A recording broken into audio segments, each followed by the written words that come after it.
Ladies and gentlemen, let us now ponder on this year's anniversary theme, AFP at 88, Rising Over the Challenges in Service to the Nation. Truly, the armed forces of the Philippines could always be counted on by the nation and its people. It has demonstrated its solemn vow and devotion to duty as protector of the people and the state, contributing its share in unity with the nation towards a peaceful, steadfast, resilient, and progressive Philippines. Let us now witness the parade of the various contingents of the Armed Forces of the Philippines. Ang mga makabagong katipunero, makadiyos, makakalikasan, makatao, at makabansa.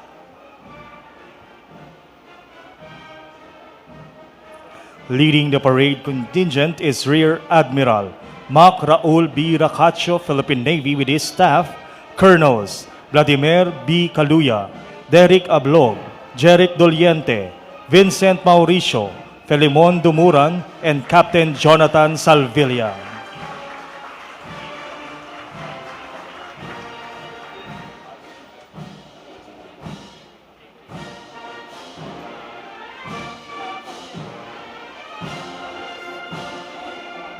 Following is the AFP Composite Band under the baton of Major Peterson de Vera.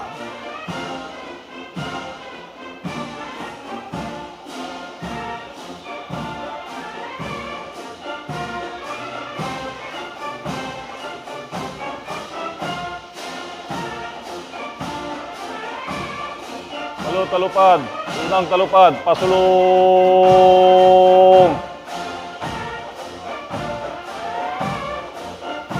Talipunan, pasulong. The 1st Brigade is headed by Brigadier General Fernando G. Ventura, with his staff, Lieutenant Colonels Jefferson Guerra, Dindo Perez, Jocelyn Tioaken, Commanders Jordan Ruazol, and Raymond Retaga.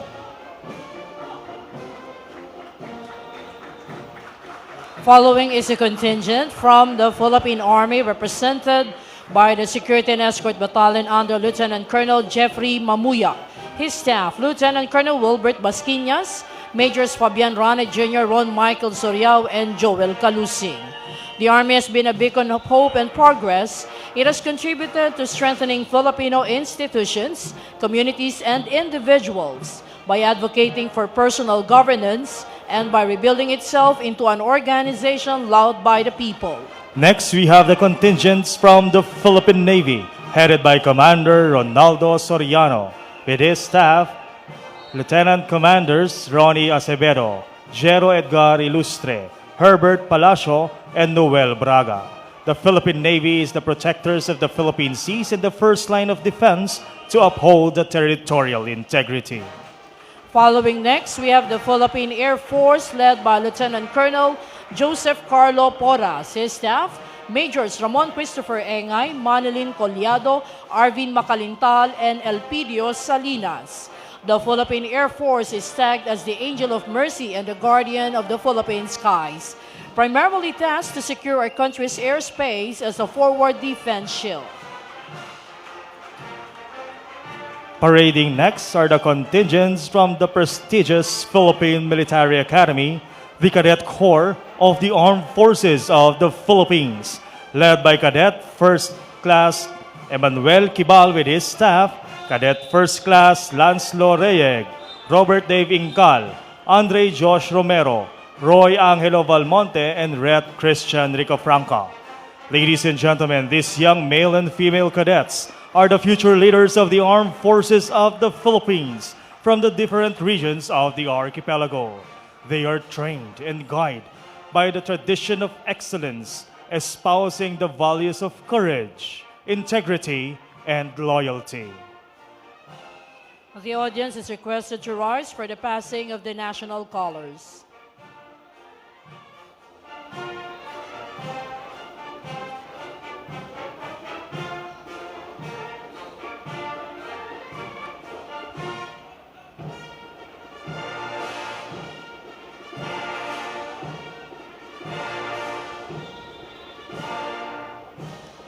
Thank you. Please be seated.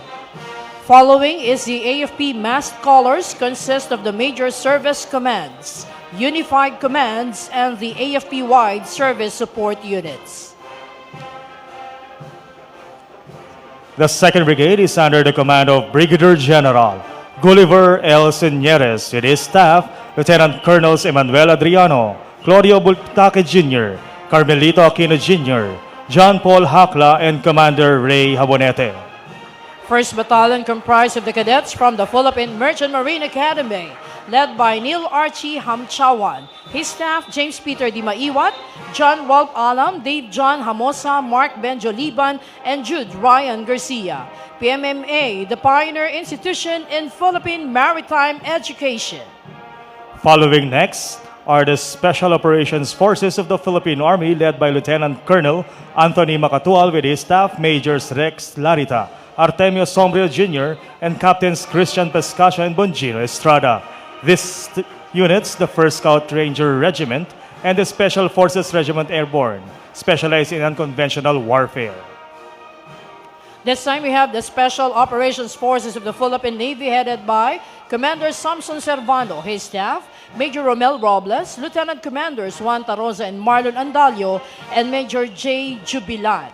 The contingent is comprised of the Naval Special Operations Command, Force Reconnaissance Group, and the Marine Battalion Landing Team, capable of conducting maritime special operations, counterterrorism, and other special operations. Next is the 7th Special Operations Wing of the Philippine Air Force, led by Lieutenant Colonel Joseph A. Domingo. With his staff, Major Mark Anthony Cuevas, Captains Edzar Belier, Gilbert Maramag, and Frederick Malacat Jr. The 7th N conducts special operations for defense of the Air Force bases and installations and perform other contingency operations.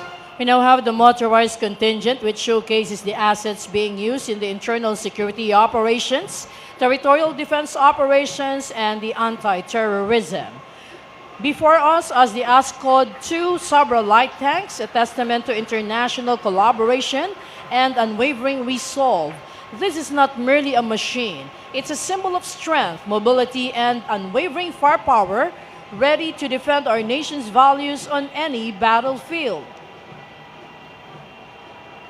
ASCOD 2 Sabra light tank boasts a versatile 7-wheeled chassis that conquers any terrains. Its rugged armor meeting the stringent NATO STANAG 4569 Level 4 ballistic protection standards shields its crew from even the most potent threats.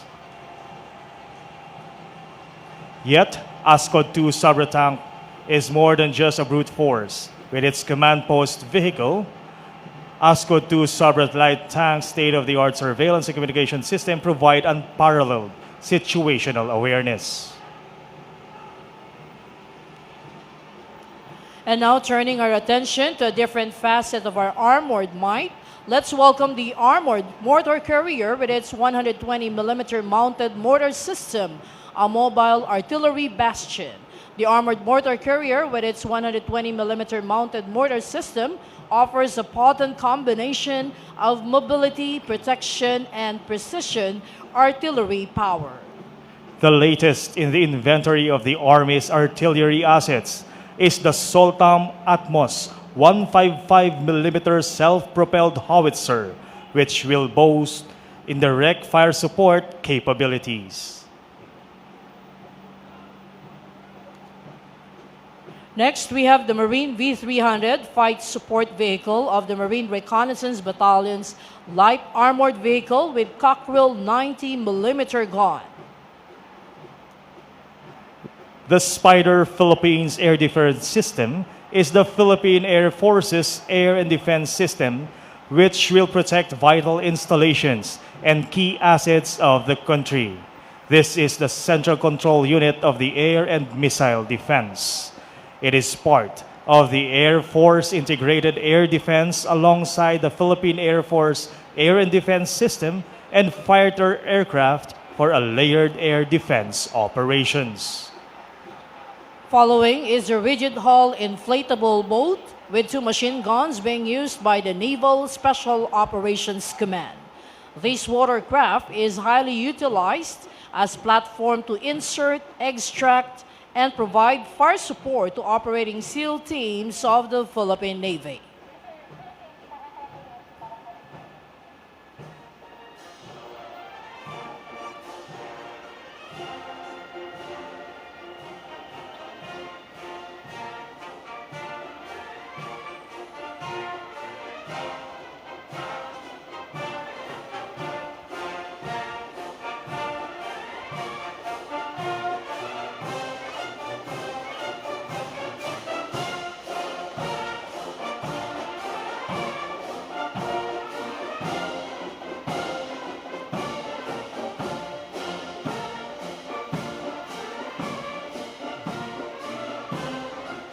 Ladies and gentlemen, you have just seen a segment of your armed forces of the Philippines pass before you. These soldiers represent every airman, sailor, the marine, and the foot soldier out there in the field, defending our country from all those who wish to destroy the peace, take away our freedom, and stunt our country's development. Once again, a big hand for the Armed Forces of the Philippines.